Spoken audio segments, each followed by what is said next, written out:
JBN, we keep you informed. Bearer robbed, security guard shot and injured in St. Elizabeth. The St. Elizabeth police are on the hunt for men who held up and robbed a bearer of a sum of cash and several checks in the parish on Monday.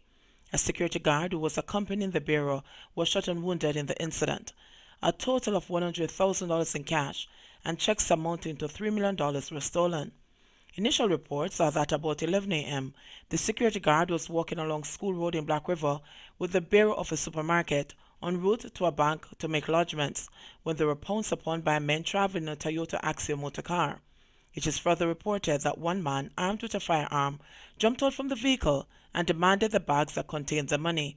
After receiving the bags, the robbers shot the security guard in the leg before escaping with the valuables. The police were alerted and the guard was taken to the hospital for treatment. His injury is not considered to be serious. It's the latest in a series of robberies to rock St. Elizabeth since the start of the year. Third man arrested, firearm seized in Mullines Road. The police are reporting that a third man has been taken into custody in connection with Monday night's hostage situation at a Cashpot outlet at the intersection of Seaward Drive and Mullines Road in St. Andrew. Additionally, the police say a .38 revolver containing 6 rounds of ammunition, which they say was used in the attempted robbery hostage holdup, was seized yesterday morning. They say the seizure was made following a search of the building by members of the Caribbean Search Center and cops assigned to the St. Andrew Central Police Division. The police say the gun was found inside a toilet, inside a bathroom. The police had reported that 2 armed men reportedly went to the premises and attempted to rob the operator and the patrons. They say the police were alerted and the team was quick on the scene. This reportedly surprised the robbers, who locked themselves inside the building, taking the owner and the patrons as hostages. After a long standoff, the men surrendered to the police and the hostages were safely rescued. Family frustrated as 4 Westmoreland siblings locked up on the SOE for 3 months. A Westmoreland family is growing frustrated with the justice system and is seeking answers as to why 4 siblings have been detained without charge for 3 months under the state of public emergency SOE in the Western Parish. The 4, Ricardo, William, Albert, and Simone Augustus, were picked up at their family home in Westmoreland under unknown suspicions. Their eldest sister, Suzette Allwood, said she has been stonewalled in her efforts to ascertain the reason for her siblings' detention.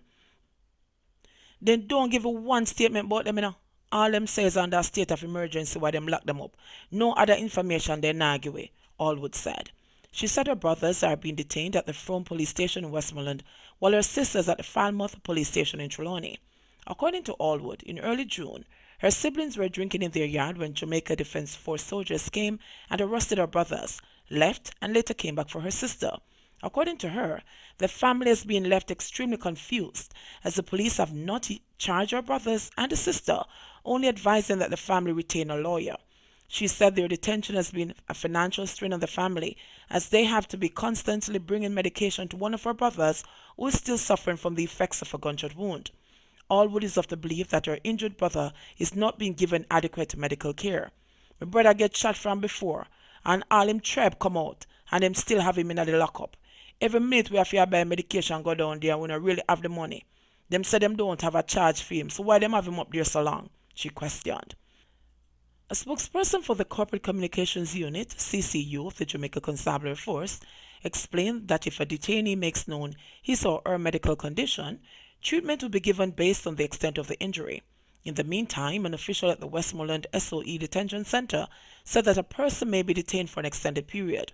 From you are detained for a reason, and it can be on the suspicion of anything. It could be rape, murder, or anything. A person can be kept detained for up to 90 days, or until the end of the state of emergency. They are generally kept up to 7 days, but if the investigating officer needs more time, he'll request that time from the superintendent, the official who asked to remain anonymous said. Under the Emergency Powers Act, a person detained for 7 days may be detained for a further 7 days on the instruction of a deputy superintendent of police or a higher-ranking officer. However, this period may be extended to 90 days if the National Security Minister grants a detention order.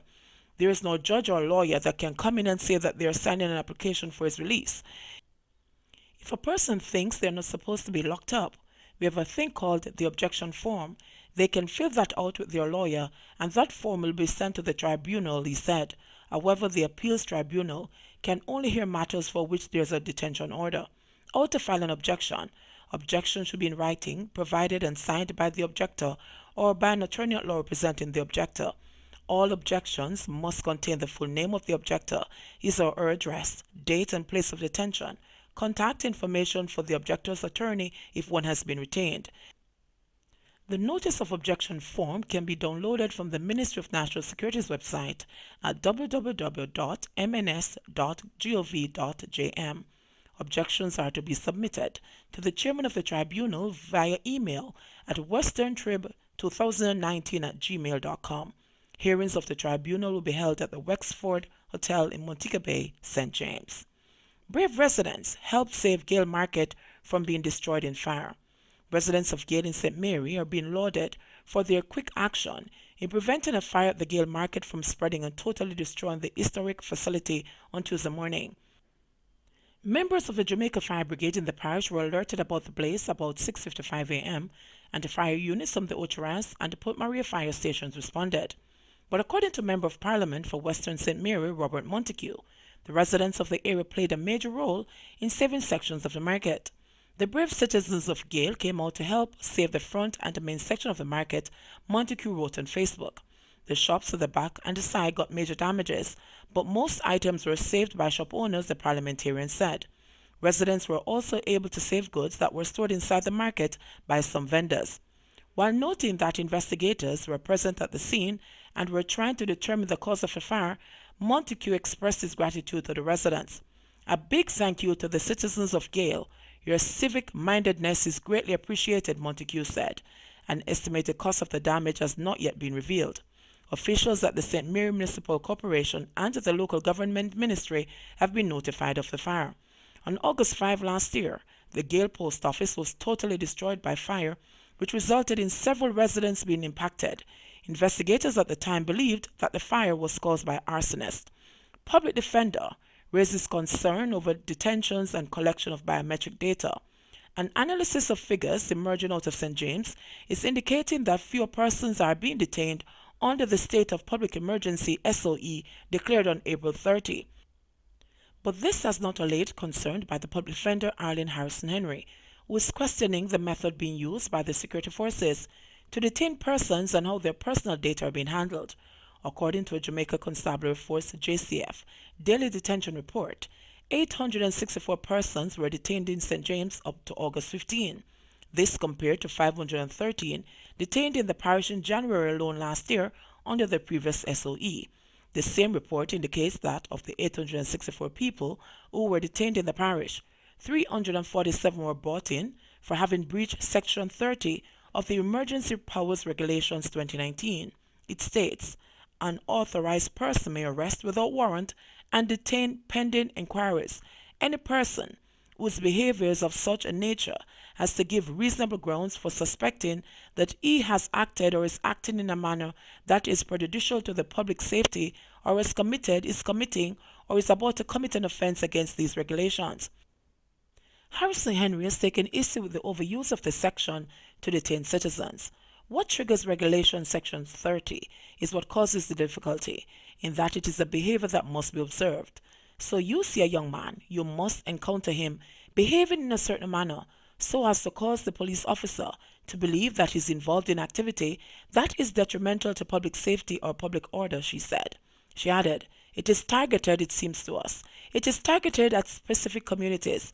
That's how it looks to us, and that is what the data actually reveal. 249 of the persons detained in St. James were brought in on reasonable suspicion of murder, according to the JCF daily detention report ended August 15. One policeman was noted to have been in charge of the investigation of at least 38 persons detained on those suspicions. They were apprehended and released on the same day. So was it reasonable to have taken them into custody in the first place? That is the question Jamaica must ask, the public defender said. Under the SOE, the photographs and fingerprints of suspects can be taken without the use of a court order. Harrison Henry is contending that these data should be destroyed if the suspect has been released without being charged. So what it seems to us is that persons are being brought in to be processed and then released. There is no provision in the emergency powers regulations which provide for the safeguard as to how the information gathered on detainees is to be kept, the appropriate security clearance to gain access, and in what circumstances the information should be called into use, she said. It is our position that if you have taken in these people and you have so-called processed them and there's nothing on them, this data ought to be destroyed because we don't need to criminalize young people, Harrison Henry added. SOEs are in effect in the parishes of St. James, Anovo, Westmoreland, Clarendon, and St. Catherine, as well as in the St. Andrew South Police Division. Order needed in entertainment industry, says Holness. Prime Minister Andrew Holness has assured players in the entertainment industry that his government has no plans to stymie their efforts to make an honest living. Speaking at an event to honor the 100th anniversary of the birth of cultural icon Louis Bennett Coverley at Gordon Town in St. Andrew on Monday, Holness said the government was aware of the concerns of the players in the industry who are complaining that the Night Noise Abatement Act is ruining their businesses. It could never be the intention of government to in any way stifle the culture which is necessary for the development of our people. We hear the cries of the entertainment community. We hear the cries of the dancehall community. We hear the cries of the artists, the entertainers, the sound system operators. We hear. But as the society evolves, as the society grows and develops, we must find a consensus on order.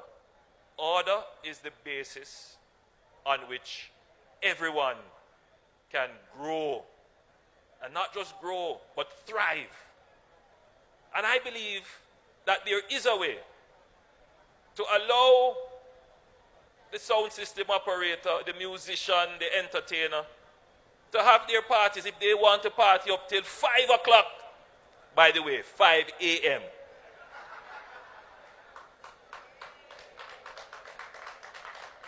Then, so let it be. It's an industry. But in my own constituency, where I have embraced this and created a hip strip, where we have parties for every day of the week, I still have to deal with the nurse who comes to me and says, listen, I work at KPH and I cannot sleep. It is the reality. And as the leader of the government at this point in time, we cannot just make decisions by virtue of who has the loudest voice and the most influential advocates. We have to make decisions that are fair and respectful of the rights of all citizens. Minister Grange can tell you that 2 years ago, I said to her, we need to establish special entertainment zones, and we need to make the investments in these zones, call them creative oases, where people can go and party from sunrise to sunset to sunrise again, where they have all the provisions necessary for security, for parking, proper stage, because we need to embrace it. Because that is the only way we're going to ensure that the culture does not cave in on itself. JBN, we keep you informed. Please remember to like, subscribe, share, leave us a comment, and click the notification bell to receive our daily news items.